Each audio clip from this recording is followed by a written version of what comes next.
Guys, mag-home service tayo ngayon ng MUX dashcam. So dito lang to sa loob ng Midwood. Yan natin MUX.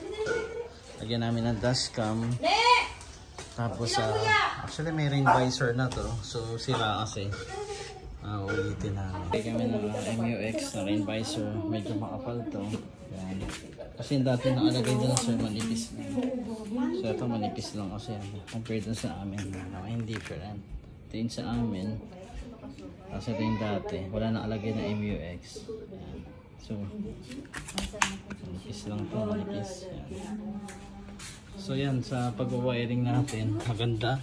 Malinis. Walang splicing. Tinatanggal na ni Manny. Yung different namin, ito yung sa MUX namin na rain visor, mas makapal compared dun sa iba. So ito naman yung sa may window sa driver side.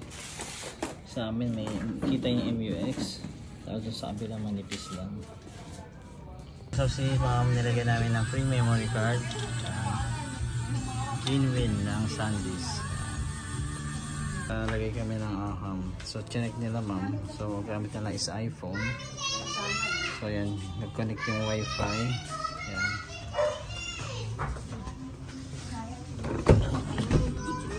So yan yung dashcam na nilagay namin. Then naka-connect siya sa cellphone.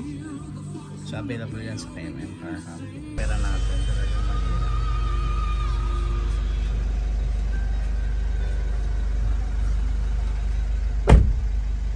So malinis yung pagkakalagay natin.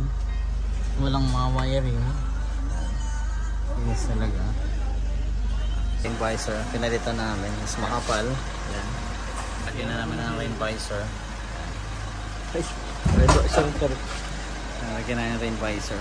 So matanggap rin sila ng Gcash siguro. At saka credit card pwede rin. Ako. So ano masasabi mo ma'am sa gawa natin sa rain visor? Maganda ba?